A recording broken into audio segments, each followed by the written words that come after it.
Hi friends, ఎలా ఉన్నారు? ఈరోజు మనం రీసెంట్గా మన తెలుగులో రిలీజ్ అయిన మూవీస్లో ఒకటైన మిస్టర్ మిడిల్ క్లాస్ అనే మూవీ స్టోరీని ఎక్స్ప్లెయిన్ చేసుకోబోతున్నాం.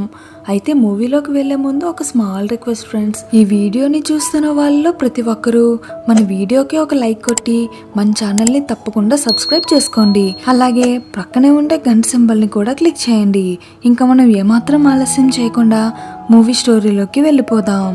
ఇంకా మూవీ స్టోరీలోకి వచ్చేస్తే మన మూవీ హీరో అయిన శ్రీకాంత్ ఎస్ వెంకటేశ్వర్లు వెంకటేశ్వర స్వామికి పరమ భక్తుడు. తను ఏ పని మొదలు పెట్టినా సరే ఆ వెంకటేశ్వర స్వామిని అడిగి అతనితో మాట్లాడడం అతనికి రోజు అలవాటుగా అయిపోయింది. ఇంకా వెంకటేశ్వర్ల విషయానికి వస్తే తన చెల్లి తన బావతో పాటు తన ఫ్యామిలీ అండ్ వెంకటేశ్వర్లు వాళ్ళ నాన్న అందరూ కలిపి ఒక ఇంట్లో ఉంటారు. ప్రతి మిడిల్ క్లాస్ ఇంట్లో కూడా వచ్చే కష్టాల్లాగానే వీళ్ళింట్లో కూడా పిల్లల ఫీజులని, ఇంటి అద్దెలని, నెలసరి గ్రోసరీ సామాన్లని అన్నిటికీ ఇబ్బందులు పడుతూ ఉంటారు. అయితే వెంకటేశ్వర్లు లైఫ్లో ఎన్ని ఇబ్బందులు ఉన్నా సరే అతను మాత్రం వెంకటేశ్వర స్వామికి ఎప్పటికైనా తన కష్టాలని తీరుస్తాడని నమ్ముతూ అతనితో మాట్లాడుతూ ఉండేవాడు. వెంకటేశ్వర్లు గతంలో 4 కోట్ల డబ్బును అప్పు తెచ్చి ఒక పెద్ద రెస్టారెంట్ని పెట్టాడు. అయితే రెస్టారెంట్లో అతనికి లాసెస్ రావడం వల్ల దాన్ని అతను బేర్ చేయలేక వేరే అతనికి అమ్మేస్తాడు. దాంతో అతను వెంకటేశ్వర్లని వాళ్ళ ఇంట్లో ఉండే మెంబర్స్ ని అక్కడ పని వాళ్ళగా పెట్టుకుంటాడు. ఇలా కష్టపడి పని చేసుకుంటున్న వెంకటేశ్వర్ల ఫ్యామిలీని అతను ఎప్పుడు ఏదో ఒకటి అంటూ బాధ పెడుతూ ఉంటాడు. ఇదిలా ఉండగా వెంకటేశ్వర్లు బిజినెస్ లో నష్టపోవడంతో అతనికి 18 లక్షల అప్పు ఉంటుంది. అయితే ఆ కిరాయి గుండాలు వెంకటేశ్వర్లు ఇంటికి వచ్చి గొడవ చేయడంతో వెంకటేశ్వర్లు వాళ్ళ ఆవిడ తన మెడలో ఉన్న బంగారం అంతా తీసి వెంకటేశ్వర్లు చేతికి ఇచ్చి ఇదంతా అమ్మేసి అతనికి వడ్డీ కట్టండి అని చెప్పి అక్కడి నుంచి బయటకు పంపించగా వెంకటేశ్వర్లు బయటికి వచ్చి అలా అమ్మిన బంగారం డబ్బులు తీసుకొని తిరిగి వస్తుండగా పూజారికి హార్ట్ అటాక్ రావడంతో హాస్పిటల్కి తీసుకువెళ్ళి అతను ట్రీట్మెంట్ చేయిస్తాడు. దాంతో తను తీసుకువెళ్తున్న 1 lakh కూడా అయిపోతుంది. ఈ విధంగా ఖాళీ చేతులతో ఇంటికి వచ్చిన వెంకటేశ్వర్ల వాళ్ళ వైఫ్ తన్ని చాలా ఆడిపోసుకుంటూ మిమ్మల్ని ఆ దేవుడు కూడా కాపాడలేడని చెప్పి కోపంతో లోపలికి వెళ్ళిపోతుంది.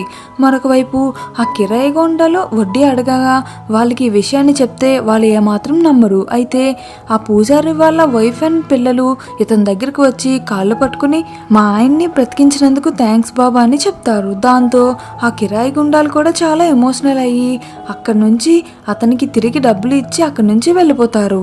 వెంకటేశ్వర్లకి ఈ కష్టాలన్నీ చాలవన్నట్లు మరొక వైపు వాళ్ళ చెల్లికి డెలివరీ పెయిన్స్ వస్తుండగా వెంటనే అంతా హాస్పిటల్కి తీసుకువెళ్తారు. అయితే డాక్టర్ వెంటనే ఆపరేషన్ కోసం 50,000 తీసుకొచ్చి డిపాజిట్ చేయమని అడుగుతాడు. దాంతో ఈ చేసేదేమీ లేక అతను వెళ్ళి వెంకటేశ్వర స్వామినే మొక్కుతాడు.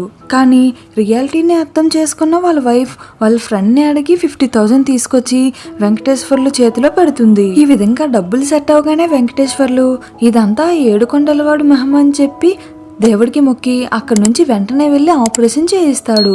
అలా కొన్ని రోజులు గడిచాక వెంకటేశ్వర్లు వాళ్ళ వైఫ్కి ఆ అమౌంట్ తన ఫ్రెండ్ ఇవ్వలేదన్న విషయం వెంకటేశ్వర్లకి అర్థమవుతుంది.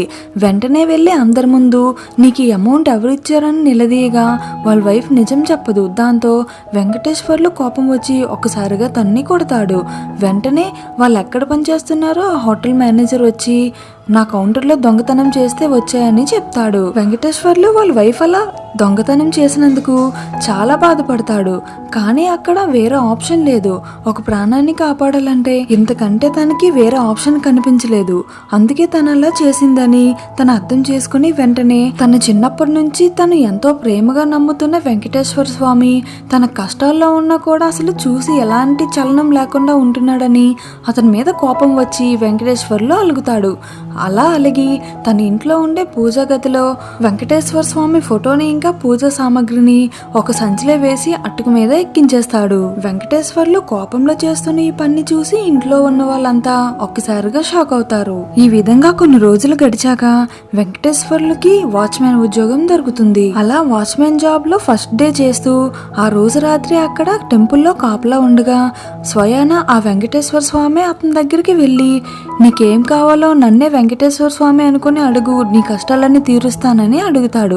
దానికి వెంకటేశ్వర్లు, అవునా, నువ్వే నిజమైతే నాకు నీ నగలన్నీ తీసి ఇచ్చేయనని అంటాడు.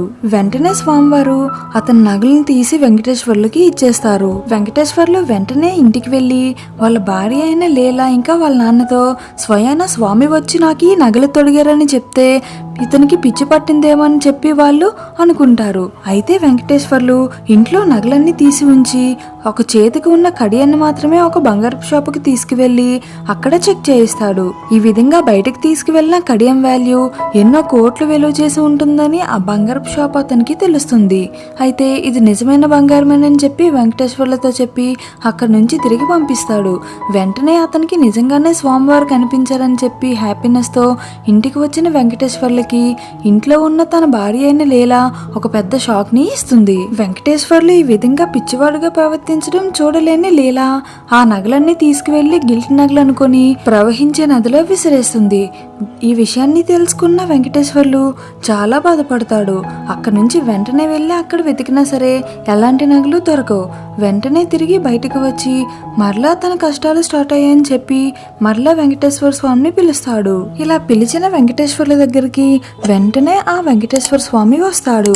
అయితే తను ఇచ్చిన నగలన్నీ ఎలా పోయాయో ఆ వెంకటేశ్వర స్వామికి ఎక్స్ప్లెయిన్ చేస్తాడు. దానికి అతను ఏం ఎరగనట్టు మాట్లాడతాడు. అయితే ఇదంతా నీ నాటకమే కదా, నువ్వు నా దగ్గర నటించుకొని తిరిగి ఆ వెంకటేశ్వర స్వామి మీద నిందలు వేయగా అతను దానికి నీకు దీనికి ఒక పరిష్కారం చెప్పకపోతే నా మీద నిందలు వేసేలా ఉన్నావేనని చెప్పి అతనికి ఒక గాడ్స్ గిఫ్ట్ అనే ఒక బుక్ ని ఇస్తాడు. ఆ బుక్ యొక్క ప్రత్యేకతలు ఏంటంటే ఆ బుక్ మీద ఎలాంటి కోరిక రాసినా అది తప్పకుండా నెరవేరుతుంది. అయితే దానికి కొన్ని కండిషన్స్ ఉన్నాయి.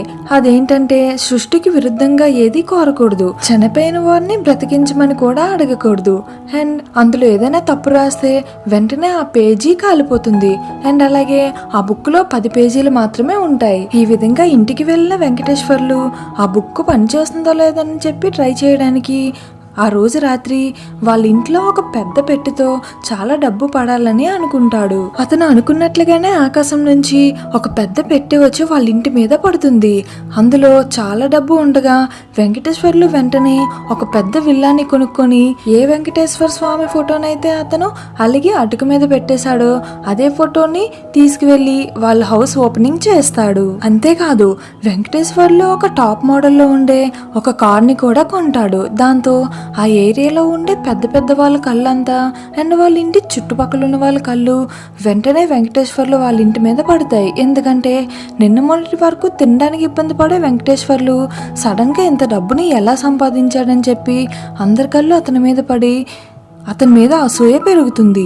వాళ్ళ ఇంటికి వచ్చి వాళ్ళ మీద గుసగుసలాడుతున్న ఆ చుట్టుపక్కల ఉన్న వాళ్ళందరినీ వెంకటేశ్వర్లు వాళ్ళు ఏం మాట్లాడుకుంటారో వినేస్తాడు. దాంతో అతని పైన మూర్ఖంగా ఆలోచించే ఆ చుట్టుపక్కల ఉన్న ఇంటి వాళ్ళ పైన కూడా అతను కొంచెం ఆ బుక్ మీద తన కోరికల్ని రాసి వాళ్ళకి బుద్ధి చెప్తాడు. వెంకటేశ్వర్లు ఆ బుక్ గురించి తన భార్య అయిన లీలతో చెప్దామని తన పిల్లలకి హోంవర్క్ చేయిస్తున్న లీల దగ్గరికి వెళ్ళి ఈ బుక్ గురించి చెప్తానా అని అనగా తను ఒక నిమిషం ఆగమని చెప్పగా వెంటనే ఇంతలో బయట వాళ్ళు వచ్చి వాళ్ళతో మాట్లాడడానికి ట్రై చేయగా వెంటనే ఆ పుస్తకాన్ని ఎవరికి కనిపించకుండా వాళ్ళ పిల్లల బ్యాగ్ లో పెట్టేస్తాడు. ఈ విధంగా పుస్తకాన్ని పిల్లల బ్యాగ్ లో పెట్టిన వెంకటేశ్వర్లు ఆ విషయాన్ని మర్చిపోతాడు. అయితే పిల్లలు హోంవర్క్ చేసి ఆ బుక్ ని స్కూల్ కి తీసుకువెళ్ళిపోతారు. అలా స్కూల్ కి తీసుకువెళ్ళిన పిల్లలు ఆ బుక్ ని నిజంగానే పనిచేస్తుందో లేదనేది ట్రై చేస్తారు. అయితే ఆ స్కూల్లో వాళ్ళ క్లాస్ లో ఉండే పిల్లలందరికీ ఆ బుక్ పనిచేస్తుందనే విషయం తెలిసిపోతుంది. దాంతో వెంకటేశ్వర్లు వాళ్ళ చుట్టుపక్కల ఉన్న వాళ్ళకి కూడా ఆ బుక్ మహత్యం వల్లే అతను అంత పెద్దవాడయ్యానని అర్థమవుతుంది. అయితే వెంకటేశ్వర్లు రోడ్ యాక్సిడెంట్ లో చనిపోబోతున్న ఒక అబ్బాయిని కాపాడడానికి ఆ బుక్ ని వెతుకుతాడు. వెంటనే అది వాళ్ళ పిల్లల బ్యాగ్ లో ఉందని రియలైజ్ అవుతాడు. వెంటనే అతను స్కూల్ కి వెళ్ళి ఆ బుక్ ని పిల్లల దగ్గర నుంచి తీసుకువచ్చి ఆ యాక్సిడెంట్ జరిగిన అతన్ని కాపాడుతాడు. ఇదంతా చూస్తున్న అతని ప్రాణాన్ని తీసుకువెళ్ళడానికి వచ్చిన యముడికి వెంకటేశ్వర్ల మీద చాలా కోపం వస్తుంది. ఎందుకంటే ఈ సృష్టి ధర్మాన్ని వెంకటేశ్వర్లు మార్చాలని అనుకుంటున్నాడు కాబట్టి. వెంటనే యమధర్మరాజు ప్రత్యక్షమయ్యి వెంకటేశ్వర్లతో మాట్లాడుతూ ఈ లోకంలో మంచి చెడులు నిర్ణయించాల్సింది మనం కాదు, బ్రహ్మదేవుడు.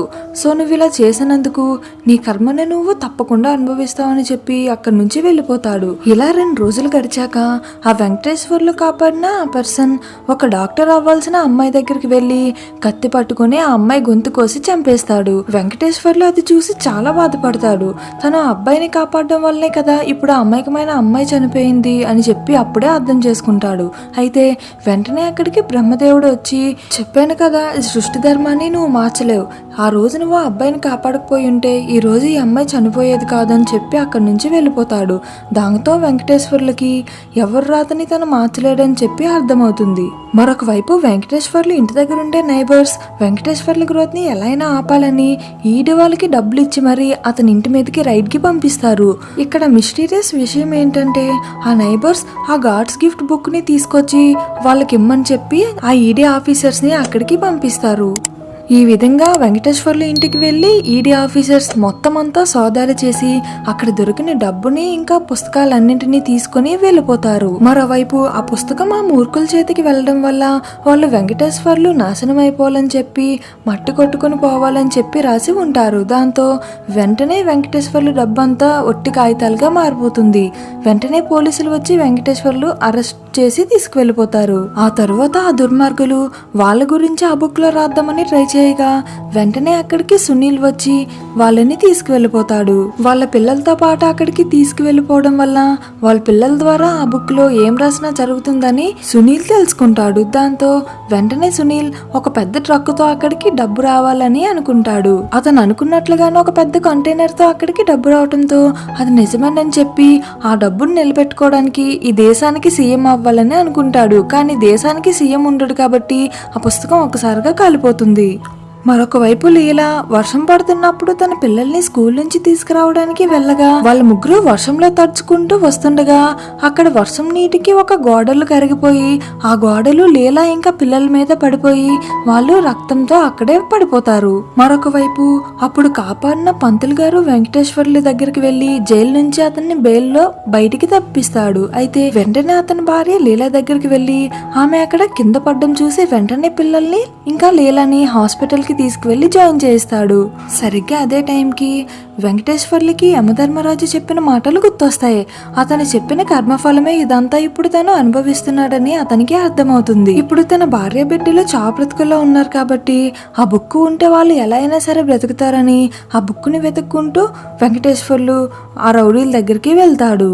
వెంకటేశ్వర్లను ఇన్ని కష్టాలతో చూసినా ఆ వెంకటేశ్వర స్వామి వెంటనే అక్కడికి డాక్టర్ గెటప్లో హాస్పిటల్కి వచ్చి వాళ్ళ వైఫ్కి పిల్లలకి ట్రీట్మెంట్ చేసి అండ్ తిరుమల తిరుపతి దేవస్థానం నుంచి వాళ్ళ ఆపరేషన్కి ఖర్చు అయిన ఖర్చు అంతా హాస్పిటల్లో డిపాజిట్ చేసి అక్కడి నుంచి వెళ్ళిపోతాడు. ఈ విధంగా దేవుడి మహిమ వల్ల లీల ఇంకా తన పిల్లలు కాపాడబడతారు. వెంకటేశ్వర్లు ఆ రౌడీలతో ఎంత గొడవ పడినా సరే ఆ బుక్ నుంచి ఒక పేజీ కూడా తీసుకుని రాలేకపోతాడు.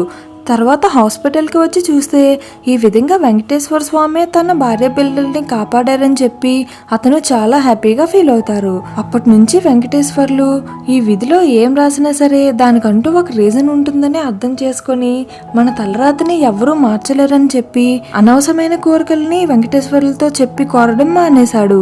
అండ్ అలాగే అతను కోల్పోయిన అతని మిడిల్ క్లాస్ జీవితం అతనికి కావాలని చెప్పి ఆ దేవుడికి మొరపెట్టుకుని ఉంటాడు. అతను అనుకున్నట్లుగానే అతని మిడిల్ క్లాస్ లైఫ్ అతనికి వస్తుంది.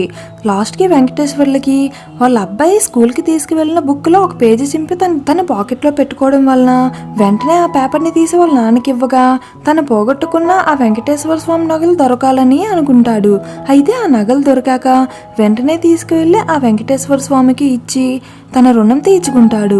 ఇంకా ఇక్కడితో ఈ మూవీ స్టోరీ ఎండ్ అవుతుంది. ఫ్రెండ్స్, మీకు నా ఎక్స్ప్లెనేషన్ కనుక నచ్చినట్లయితే వెంటనే ఈ వీడియోకి ఒక లైక్ కొట్టి మన ఛానల్ని సబ్స్క్రైబ్ చేసుకోండి. అలాగే ప్రక్కనే ఉండే గంట సింబల్ కూడా క్లిక్ చేయండి.